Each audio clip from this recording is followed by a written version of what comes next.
आज फिर जेब पर सीधा असर डालने वाली खबर आई है और मामला एलपीजी सिलेंडर का है, जिसकी कीमत एक बार फिर बढ़ा दी गई। मतलब अब रसोई का बजट बिगड़ गया है और आम आदमी की चिंता बढ़ गई है। तो आखिर कितना महंगा हुआ है सिलेंडर और क्यों हुआ है, और इस पर सरकार क्या कह रही है, चलिए बताते हैं विस्तार से। सबसे पहले बात कर लेते हैं कीमत की। देश में घरेलू एलपीजी सिलेंडर की कीमत में इस बार 29 रुपए का इजाफा किया गया। यानी जो सिलेंडर पहले थोड़ा सस्ता मिल रहा था, अब उसके लिए आपको ज्यादा पैसे देने होंगे। अगर दिल्ली की बात करें तो यहाँ 14 किलो वाला घरेलू एलपीजी सिलेंडर पहले 913 रुपए में मिलता था, लेकिन अब इसकी कीमत बढ़कर 942 रुपए हो गई है। अब सोचे, एक तरफ रोजमर्रा की चीजों के दाम बढ़ रहे हैं और दूसरी तरफ रसोई का सबसे जरूरी सिलेंडर भी महंगा हो जाए तो आम परिवार पर सीधा असर पड़ना तय है। और ये पहली बार नहीं हुआ, पिछले कुछ महीनों में एलपीजी की कीमतें लगातार ऊपर नीचे हो रही हैं। लेकिन खास बात यह है कि पिछले 3 महीने में ये दूसरी बार है जब घरेलू सिलेंडर महंगा किया गया है। इससे पहले 7 मार्च को भी सिलेंडर पर करीब 60 रुपए की बढ़ोतरी की गई थी। उस वक्त वजह बताई गई थी कि वेस्ट एशिया में तनाव की वजह से ग्लोबल सप्लाई पर असर पड़ा है और इंटरनेशनल मार्केट में गैस की कीमतें बढ़ गई थी। यानी साफ है कि ये सिर्फ भारत का मामला नहीं है, बल्कि पूरी दुनिया की एनर्जी मार्केट इस पर असर डाल रही है। अब बड़ा सवाल यह है कि आखिर बार बार कीमतें क्यों बढ़ रही हैं, तो इसका सीधा जवाब है मिडिल ईस्ट का तनाव। पिछले कुछ टाइम से खाड़ी देशों में हालात ठीक नहीं है और इसका सीधा असर तेल और गैस की सप्लाई पर पड़ रहा है, क्योंकि दुनिया के बड़े हिस्से में एलपीजी और क्रूड ऑयल की सप्लाई इन्हीं रास्तों से होती है। इसी बीच हॉर्मुज स्ट्रेट जैसे अहम समुद्री रास्तों पर भी तनाव बढ़ा, जिससे सप्लाई और महंगी हो गई। और जब सप्लाई महंगी होती है तो उसका असर सीधा आपके सिलेंडर की कीमत पर पड़ता है। अब सरकार की तरफ से इस पूरे मामले पर बयान भी आया। सरकार कह रही है कि भारत में एलपीजी अभी भी दुनिया के कई देशों के मुकाबले सस्ता है।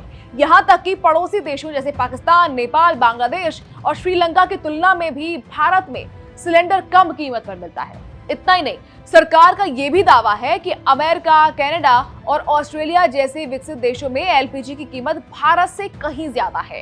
लेकिन कहानी का दूसरा पहलू भी है। सरकार ने माना कि असल में एक सिलेंडर की सप्लाई की लागत करीब 1600 रुपए से भी ज्यादा पड़ रही है। यानी जो सिलेंडर आपको 942 रुपए में मिल रहा है, उस पर सरकार को भारी नुकसान उठाना पड़ रहा है। सरकारी आंकड़ों के मुताबिक हर सिलेंडर पर करीब 700 रुपए का घाटा यानी अंडर रिकवरी हो रहा है। और ये कोई छोटा आंकड़ा नहीं है। पिछले 1 साल में ही एलपीजी सब्सिडी और अंडर रिकवरी मिलाकर सरकार को लगभग 60,000 करोड़ रुपए का बोझ उठाना पड़ा, जबकि उससे पिछले साल ये आंकड़ा करीब 41,000 करोड़ रुपए के आसपास था।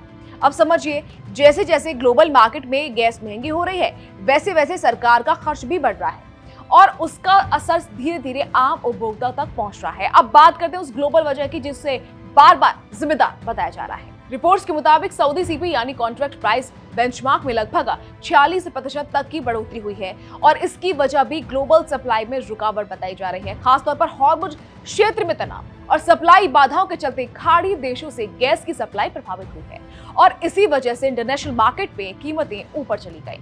अब इसका सीधा असर भारत जैसे देशों पर पड़ता है जो काफी हद तक इंपोर्ट पर निर्भर है।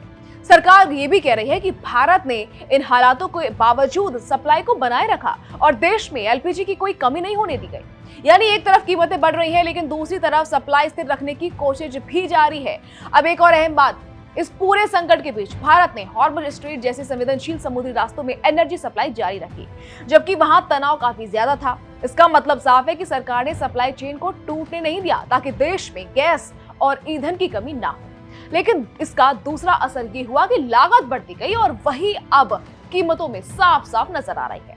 आम आदमी की नजर से देखें तो तस्वीर बहुत चिंताजनक है, क्योंकि घर का बजट पहले ही महंगाई से दबा हुआ है, ऊपर से रसोई गैस बार बार महंगी हो रही है, तो असर सीधे मिडिल क्लास परिवारों पर पड़ रहा है।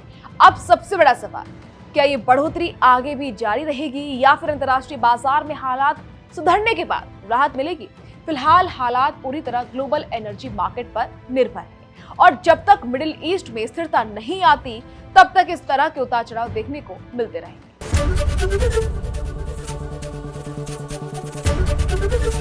एबीपी गंगा, खबर आपकी, जुबान आपकी।